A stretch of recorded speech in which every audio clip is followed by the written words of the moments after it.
coming election? No, it's helped.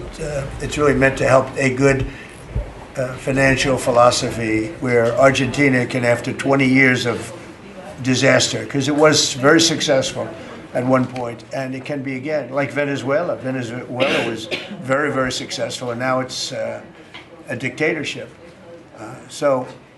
When we can help our neighbors, we're making tremendous progress in South America. South America, Marco was telling me, he's like our great expert here, he really knows it. You were telling me that so many of the countries are coming our way. And we had, a few years ago, when I just came back, so I've been here now almost 9 months, but when I just came in, I was amazed to see how poorly we've done. We lost so many, and one of them was Argentina, would be lost if he wasn't there. And I think he will be there because the people recognize he's done an amazing job. He took over a real mess. So did I take over a mess. I took over a mess by, the Biden group. And Obama he started it, I'll tell you. Barack Hussein Obama started it. Could you give a couple of words on South America? You were telling me so well yesterday how well we're doing. Go ahead. Well, first of all, we have now 8 or 9, 10 countries, Argentina being foremost among them, that have aligned with the United States on issue after issue in international community events all over the world. They're, in fact, these great allies like Argentina, but I can go into others, Costa Rica, I don't want to leave anybody out, El Salvador, but I think one of the more promising developments is later this month there'll be an election in Bolivia after 25, 30 years of anti-American hostile government. Both of the candidates running in that election, in the runoff election, want strong and better relations with the United States, and another transformative opportunity there. But so I think this is important. This is our hemisphere. It's where we live. And having strong neighbors such as this. And great progress has been made, really. And we'll make more. Absolutely. Over the last 9 months. Really over the last 9 months. Yeah, please. Mr. President, from Argentina, Buenos Aires, do you imagine soon a free trade agreement with Argentina? Could it be possible soon? Yeah, it will be. Well, we're going to discuss some of it today. But no, we want to help Argentina. And we want to always help ourselves. But we want to help Argentina. And one of the ways we can do, they have great product. And we used to do a lot of trade, and then if you look at what the Democrats, well, they didn't know. They didn't know. Honestly, they didn't know what they were doing. But a lot of that trade disappeared, and they have great product. So we will be trading with Argentina, and it'll be helpful to them, and it's helpful. It's good for us also. Mr. President, was China trying to draw a wedge between the U.S. and Argentina by buying soybeans from Argentina and not U.S. farmers? I would say so. And China on the port fees. China they've likes to increased draw port fees wedges on U.S. ships too. Yeah, sure. I mean, I guess that's natural.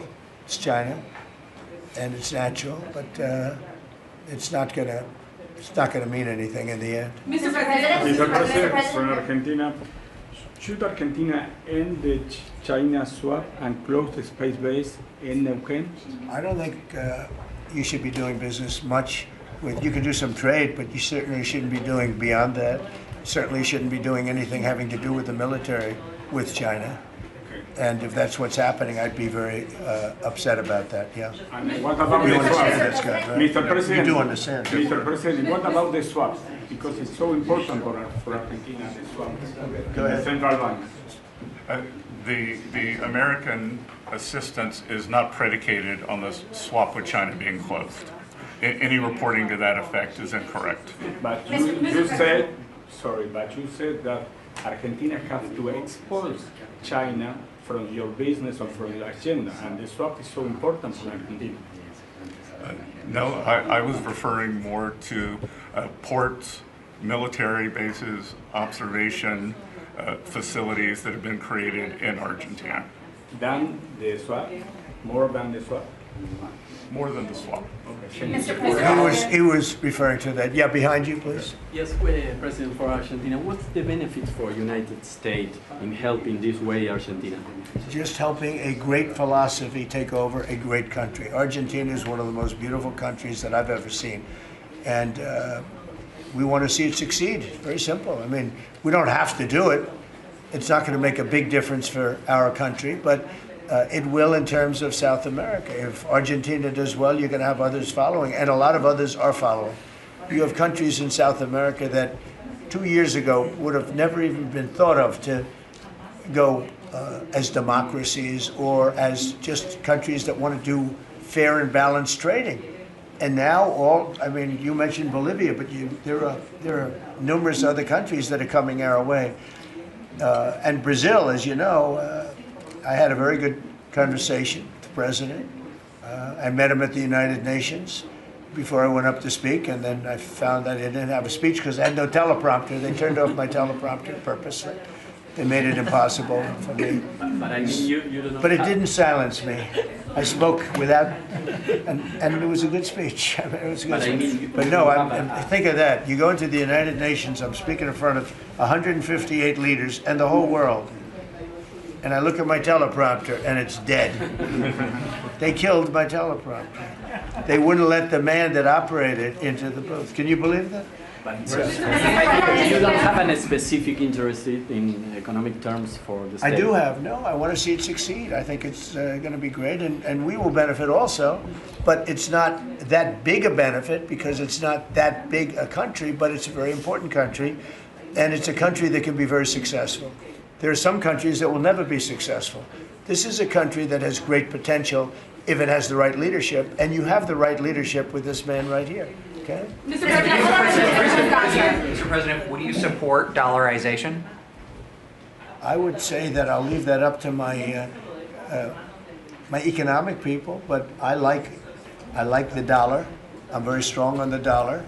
And anybody who wants to deal in dollars, they have an advantage over people that aren't. But for the most part, we're keeping it that way. I think if Biden would have, that group would have gotten elected, meaning Kamala, you wouldn't have the dollar as your currency anymore. You wouldn't have a world domination by the dollar if I didn't win this election. And now the domination, like BRICS.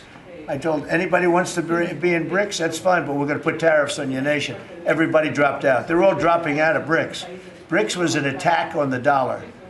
And I said, you want to play that game, I'm going to put tariffs on all of your product coming into the U.S. They said, like I said, we're dropping out of BRICS. And BRICS is like, they don't even talk about it anymore. Scott, you want to add to that, please? We're very happy with the current currency arrangement. Mr. President, Your ABC fake news. Mr. President, Brian, please. First of all, I congratulations. don't take questions from ABC fake news. After what you did with Stephanopoulos to the Vice President of the United States, I don't take questions from ABC fake news. Brian, go ahead. Yes, sir. First of all, congratulations on achieving peace. You are indeed the peacemaker. On a lighter... Did you ever think I was going to be called a peacemaker? Actually, I did. I saw some of the actions you were...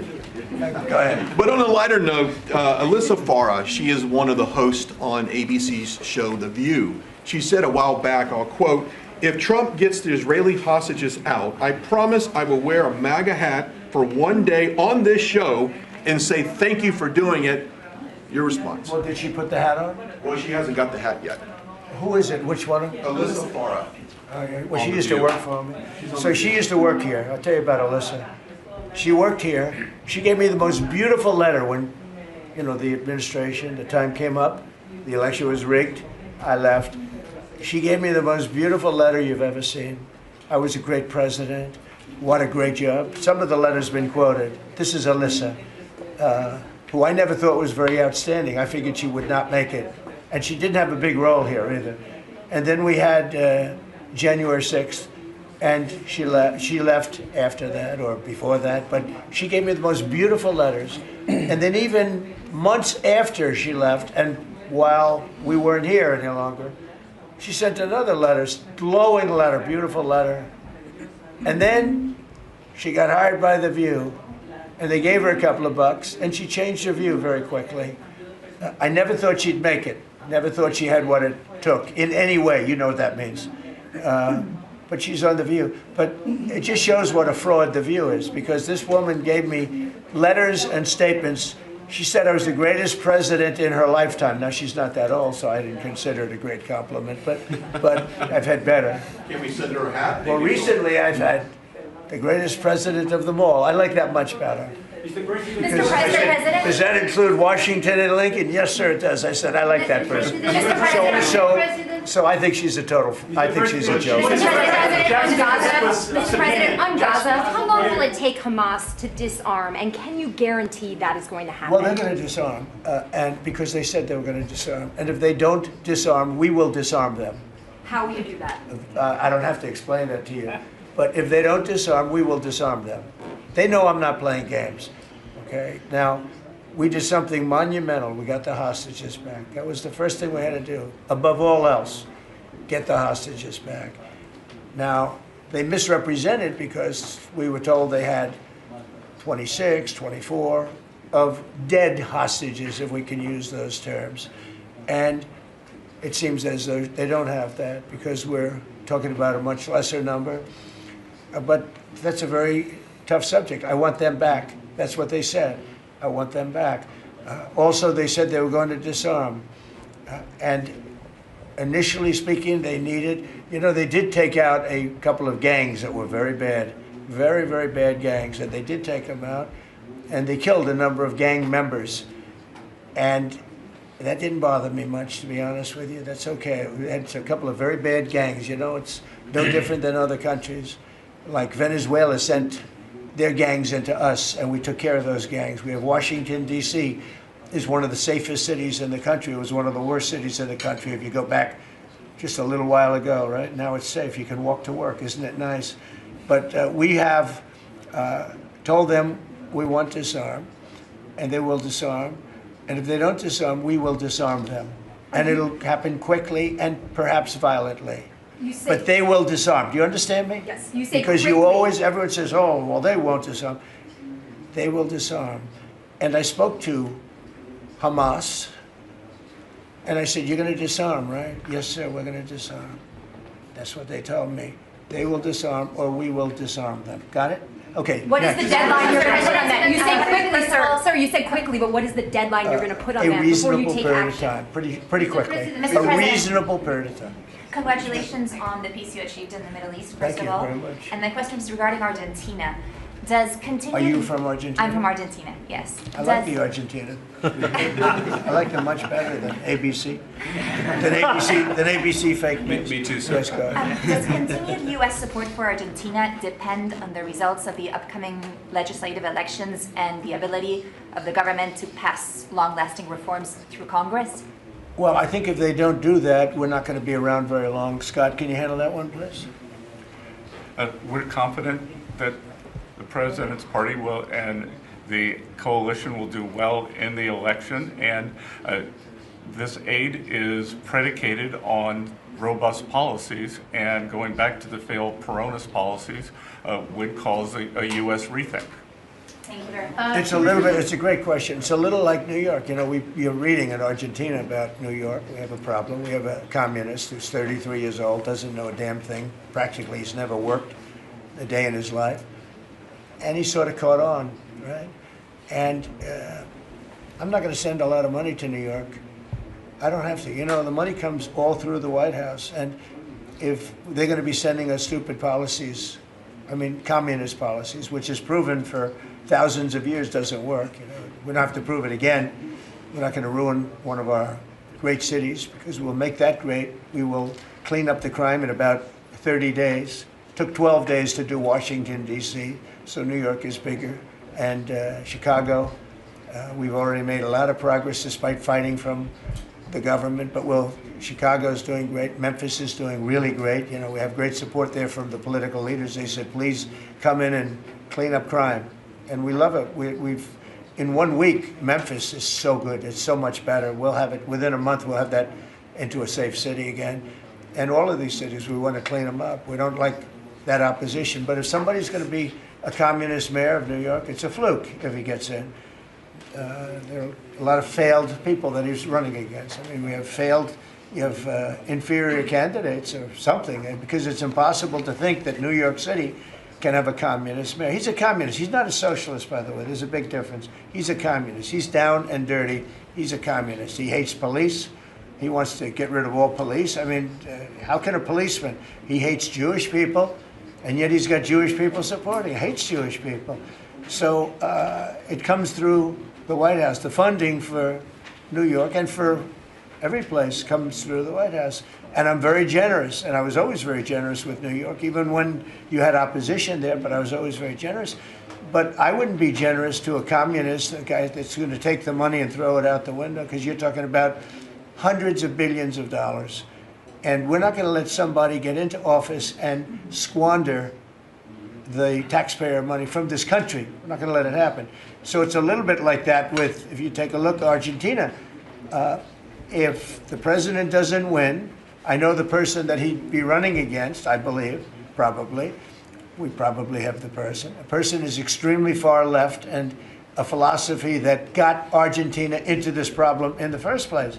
So we would not be generous with Argentina if that happened. If he loses, we are not going to be generous with Argentina. Mr. President,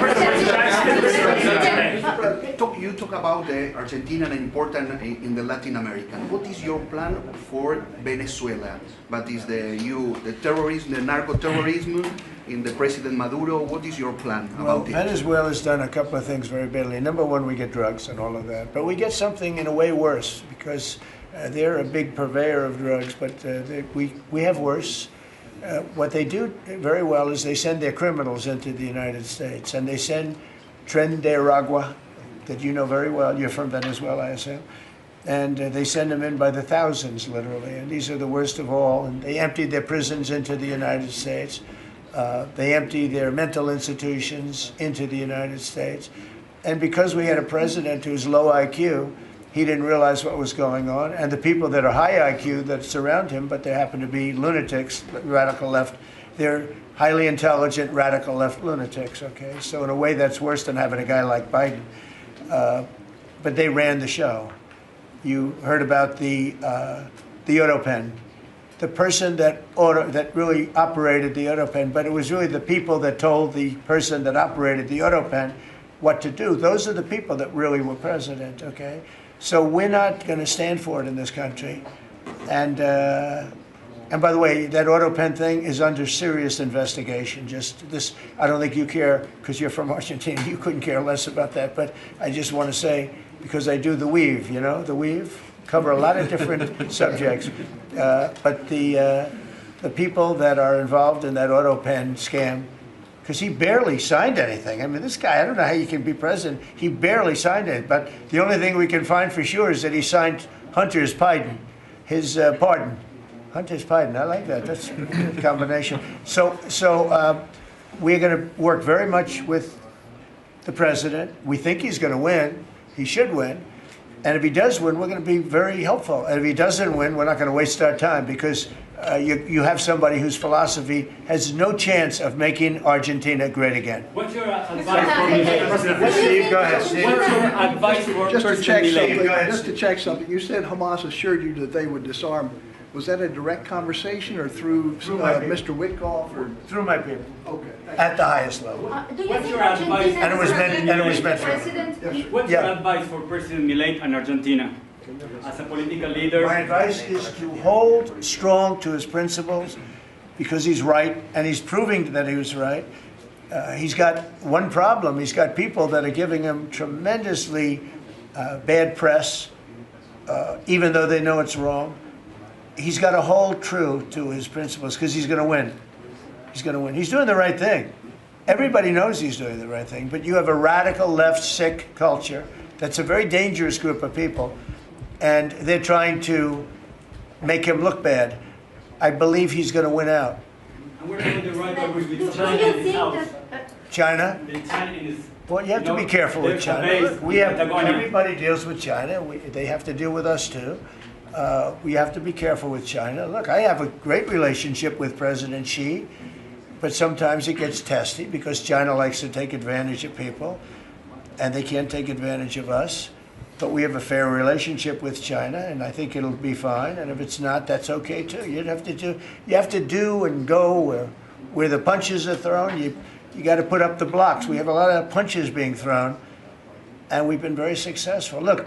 We have the most success. I think we're the most successful we've ever been as a country. We have now close, I've been saying 17, we have, I think, close to or maybe even exceeding $18 trillion going to be invested in the United States. That's more money than ever invested in any country before. Even countries with much bigger populations like India or like China. Nobody's ever had $18 trillion invested in the country. We have, and that's because of November 5th election, because I won. Oh, if she won, you'd be negative. You'd have people getting out of the country. This country would have been in a major depression. If she won, we would have been 1929. They'd like to see that anyway. That's why they keep the government laws. They have a shutdown based on nonsense. They want to give away 1.5, think of it, they want to give away $1.5 trillion to people that come into the country illegally. And as you know, the borders now are closed. But when they hear that they get the greatest health care package in the world and they have no money, but they're living okay in another country, they head up and they start forming caravans and they try and come into our country. But the big problem is they want to give health care to people that should not get health care. They want to give health care to illegal immigrants by the millions. Look at Gavin Newsom, what he's done. He's ruined California. He gives health care to anybody. And I guess they do it for votes. I actually think it's bad politics, but I guess they do it for votes. So I'm with this man because his philosophy is correct. And he may win and he may not win, but I think he's going to win. And if he wins, we're staying with him, and if he doesn't win, we're gone. How can Argentina help to the peace process, to the Middle East peace process? They can help by doing well.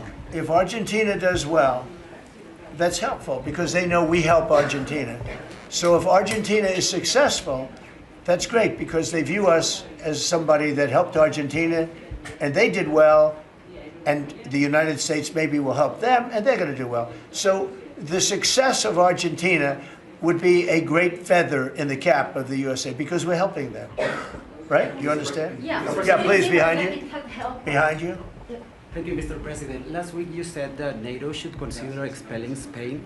What? You said that NATO should consider expelling Spain. Would you support that?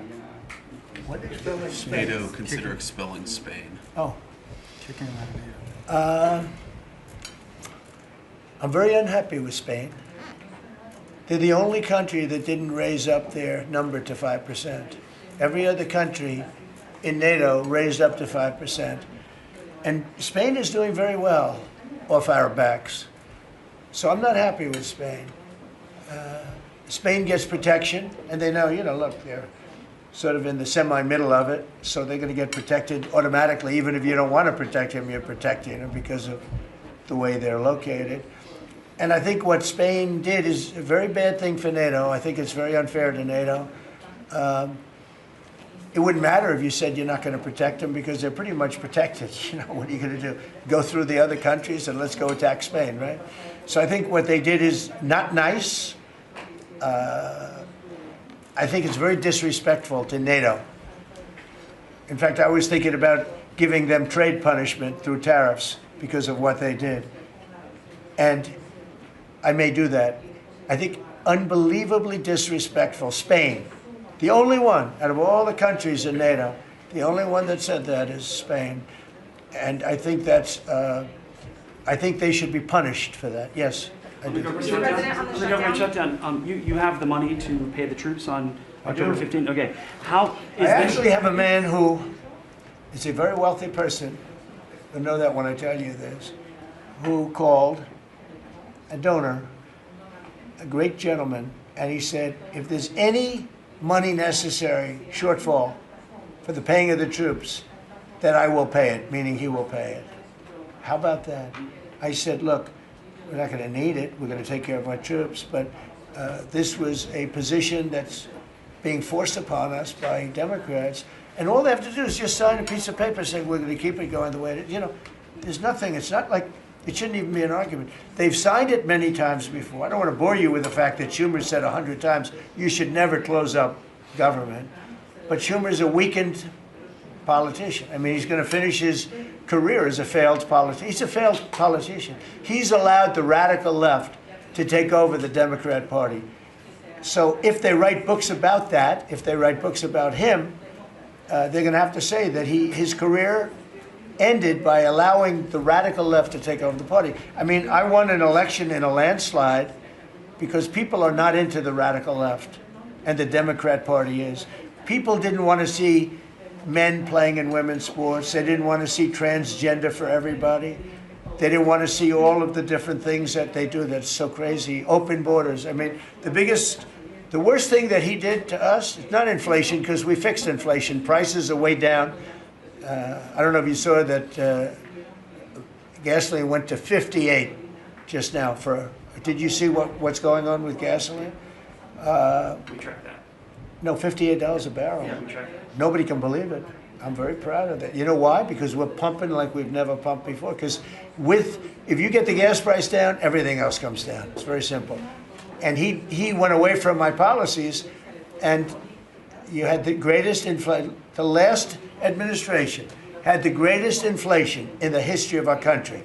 And now, as you know, groceries are down. It's all down. But on the shutdown, are you settling in for is this going to be a long term?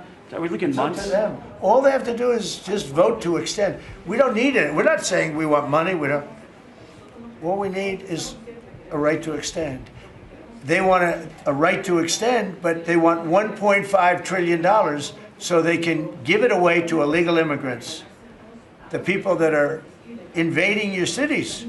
And many of these people, for whatever reason, I mean, I understood this. I called it a long time ago. These countries are run by people I know. Friends of mine, like I know this gentleman. I hope you haven't said, he probably did too, why not? They send up their worst people. They send up people that are criminals. They send up people from jails. And at best, the best ones they send up are people that don't work very hard and that are on a social form of welfare. And they're sending those people into the United States. I don't blame them. I'm angry at them, but I don't blame them. But I'm really angry at Biden and Kamala and that group of lunatics for allowing it to happen, because it's the hardest thing. Now, you know, we're sending them out. It's incredible the job that Christie and Tom Homan and the whole group is doing. But we shouldn't have to be doing that. We're doing a lot of work on getting people out of here. Tren de Aragua has caused tremendous damage, and our soldiers are great. You know, our soldiers are now based on merit. They're not based on woke, because we won the case in the Supreme Court, which was the bravest case. I have such respect for the Supreme Court because of what they did with merit, because our country was built on merit. Countries are destroyed on woke. You know, I made a statement, and I hated to make it because it sounded bad, but everything's to you know what when it goes woke. You remember the term. I don't like to use it because you might have some children listening, but it turns bad. And no, we have the hottest country right now anywhere in the world. That's why he's here. That's why every other country wants to meet here too. But we only have so many hours in the day and days in the week. But we get the hottest country. Think of it. We were a dead country a year and a half ago. And now we have the hottest country anywhere in the world. It's pretty good. Did a good job. Okay, any other questions? Would you like to visit Argentina? Would you like to visit Argentina soon? There is an invitation for that. What does that mean? Do you like to visit Argentina soon? I do. I would love to. I'm just a little busy. I would love to. I'd love to go to Argentina. I'd like to be like Biden. I'd like to go to the beach. You know? My legs are not quite as thin as his. My legs are slightly heavier. My arms are slightly larger. My body is a little bit larger than his. I'm not sure it would be appreciated on the beach, but I'm not going to take a chance. You won't see me in a bathing suit. You won't see in a bathing suit sitting on a beach in Argentina, falling down, not being able to lift a 3-ounce chair, meant for old people to lift, and he couldn't lift it, so we had a problem. He spent too much time on a beach. Somebody told him that he looked good in a bathing suit. And you'd see this guy on the beach all the time. I never quite understood it. Steve, go ahead. Could you preview your meeting with Ukraine President Zelensky on Friday? You expect to talk about weapons? Is there going to be a package? Interesting meeting going on. Look, I'm very disappointed because Vladimir and I had a very good relationship. Probably still do. I don't know why he continues with this war. This war has been so bad for him. He's going into 4 years of a war that should have he should have won that war in 1 week. He's now going to soon be into his 4th year. He's lost 1.5 million soldiers, probably, close. Certainly in terms of wounded and no legs and no arms and all the things that happen in horrible wars. It's a horrible war. That's the biggest thing that's happened since World War II in terms of death. It's bigger than any of them. I settled 8 of them. The biggest is that in terms of death. Incredible. I think India, Pakistan had great potential too. We did a great job of that one. But he's got to really settle this war. And you know, they have long lines waiting for gasoline in Russia right now, right? They have long lines. Who thought that was going to happen? And all of a sudden his economy is going to collapse. And I'd like to see him do well. I mean, I had a very good relationship with Vladimir Putin, but he just doesn't want to end that war. And I think it's making him look very bad. He could end it. He could end it quickly. And I have to tell you, I give credit because who would think that Ukraine could have fought Russia for 4 years to essentially a standstill? Now, there has been some early, you know, before they knew what the hell was happening, because it happened quick. Biden should have never let that happen. That's a war that should have never happened, but it did. But it's not making Russia look good, I will tell you that. Really? Tomahawks in Ukraine? We'll be talking about Ukraine, yeah. I mean, I have the president coming in on Friday, and I know what he has to say. He wants weapons. He would like to have tomahawks. Everyone else wants tomahawks. And we have a lot of tomahawks.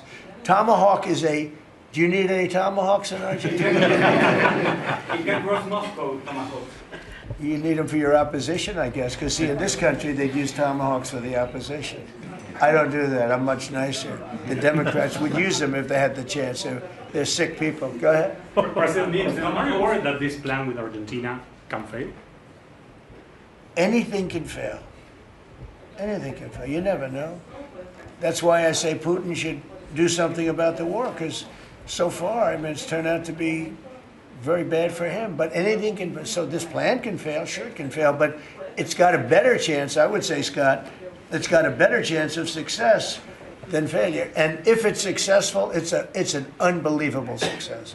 It can transform your country into greatness. It's got a great chance. We'd like to give it a chance. Anything can fail, but we'd like to give it a chance. And we think, because he's made so much progress, I mean, the work that he's done over the last 4 years is incredible. And it would be a shame to lose that progress. He's very close to having a big success. Mr. President, will you consider removing new restrictions on the press that report at the Pentagon? And have you spoken to Secretary Hegseth about this? I have, yeah. Well, he's finding, I think I can speak for him. I'll let him speak for himself, but I think he finds the press to be very disruptive in terms of world peace and maybe security for our nation. Press is very dishonest. Not you, but the press is very dishonest. Do you have something to say? Well, I very much appreciate the question, because it was interesting to watch. We had a chance to go along on the historic trip of Middle East peace, which our generation of veterans never dreamed would be possible. So you would think that the Pentagon press corps, of all press corps, would be front and center across the board on wanting to give credit to the president for forging this kind of peace, and instead what they want to talk about is a policy about them, which simply says maybe the policy should look like the White House or other military installations where you have to wear a badge that identifies that you're press, or you can't just roam anywhere you want. It used to be, Mr. President, the press could go anywhere, pretty much anywhere in the Pentagon, the most classified area in the world. Or also that if they sign on to the credentialing, they're not going to try to get soldiers to break the law by giving them classified information. So it's common sense stuff, Mr. President. We're trying to make sure national security is respected, and we're proud of the policy. You know, we have an option here, as you know, the press years ago moved into the White House. It used to be across the street. We could move them. You're lucky I'm president, because we could move them very easily across the street. They used to be there. They would have more room. We have a beautiful, nice space. You can sit all by yourselves and have fun. Instead, you walk around the White House talking to anybody that can breathe. And, you know, but I find that when it comes to war, and now our great Department of War, we have some great people over there, I think it bothers me to have soldiers and even, you know, high-ranking generals walking around with you guys on their sleeve, asking them, because they can make a mistake, and a mistake can be tragic. They can do it innocently too. They can, and they're not press people. They don't really deal with the press, so they're not really necessarily good at it. Although I think it's mostly instinctual one way or the other. You're either good at things or you're not. But I could see you being bothered by that. So you have them in an area and you treat them fairly, but they're not allowed to go into much like the somebody's office and sit with them for 10 hours. Yes, sir. Yeah, I can understand. Mr. President, Boston had some street takeovers that we saw. Are you going to work with or try and work with the mayor of Boston? And then they have a World Cup. They have several World Cup games. I know Argentina knows about World Cups. They have several World Cup games. Could those games move to cities that do work with you? We could take them away. I love the people of Boston. I know the games are sold out. But your mayor is not good. They're worse than her. At least she's intelligent. Some are extremely low IQ. Those bother me more. She's intelligent, but she's radical left. And they're taking over parts of Boston. That's a pretty big statement, right? We could get them back in about 2 seconds. All she has to do is call us. We'll go in and take them back. But she's afraid to because she thinks it's bad politically. She could take them back, too. The Boston police are great. I mean, I know them. They love me. She'll never tell them to go after Trump because they love me and I love them. And I got a tremendous police vote and military vote, and fireman vote, all of them. No, I think she is hurting Boston. The answer is yes. If somebody is doing a bad job, and if I feel there's unsafe conditions, I would call Johnny, the head of FIFA, who's phenomenal, and I would say, let's move it to another location. And he would do that. He wouldn't love to do it, but he'd do it. Very easily he'd do it. And this is the right time to do it. If I thought Boston was doing something that was going to cause safety conditions for the World Cup, I could say the same thing for the Olympics, because we have events that are in different locations for the Olympics. It's based in LA. If I thought LA was not going to be prepared properly, I would move it to another location if I had to.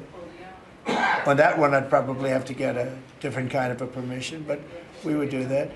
Gavin Newsom, he's got to get his act together, because had we not gone in at the beginning of my term, had we not gone in with a very strong, powerful force, they would have lost LA. Now, you already lost 25,000 houses to fires. You got a big scar right in the middle of the city. And that should have never happened, because they should have had the water flowing in from the Pacific Northwest. All they had to do is open up the valves. He didn't want to do it. And he didn't want to do it. He says for environmental reasons. I don't believe that. But, for some reason, he didn't want to do it. And lost 25,000. You had no water in the fire pumps. You had no water in the sprinkler systems in the ceilings. There were no houses. Normally, the things would go in the. You might not have lost. You might not have lost 2 houses.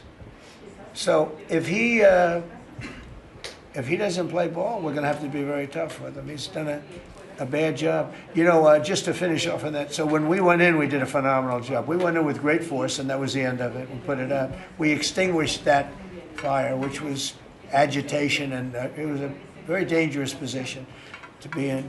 And we went and did a great job. But the chief, said we could have never done this without President Trump and without the federal government coming in. Okay, that was it. He said that. Now, 2 or 3 weeks later, he said, we could have done it. But he knows he couldn't. The city was going to be taken over if I didn't go in. And you have to remember that. Los Angeles was going to be taken over. And we have it where the chief said it, I believe, numerous times. But that was as it was happening. That was a rough one. That was nasty. And if we saw a situation like that, we'd be forced to make a move. Boston better clean up their act. That's all I can say. Go ahead. One more question. Mr. President. Yeah, please. Do you feel any urgency to end the shutdown in the next week, 2 weeks, or would you be fine if this stretches into November and then toward the holidays with folks not getting paid? Well, shutdown, we've had many, many shutdowns. And this is a shutdown that shouldn't have happened. A group of people brilliantly decided to make it after the election. I said, thank you very much. In other words, give it to Trump instead of Biden. So it shouldn't happen. And likewise, debt ceiling shouldn't have. But the great big, beautiful bill solved the debt ceiling problem for Is there a point where you would reach out to all parties what's happening in the shutdown, though. Honestly, Can I put it in plain words for you? And you're a smart guy, so you all understand, but a lot of people don't. The Democrats are getting killed on the shutdown because we're closing up programs that are Democrat programs that we were opposed to. So we're being able, and they're never going to come back in many cases. So we're being able to do things that we were unable to do before. So we're closing up programs that are Democrat programs that we wanted to close up or that we never wanted to happen, and now we're closing them up. And we're not going to let them come back. The Democrats are getting killed.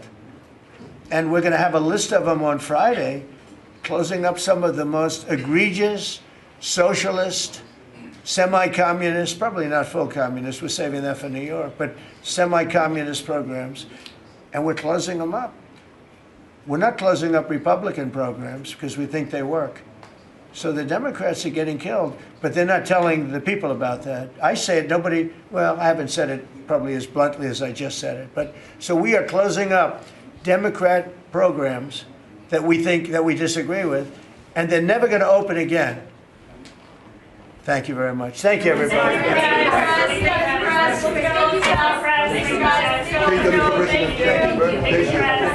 Thank you. These guys right here, let's go.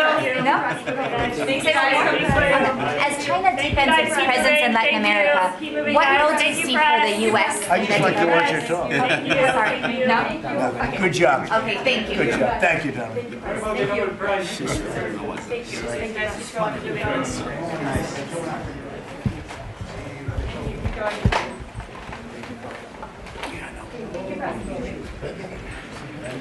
Thank you.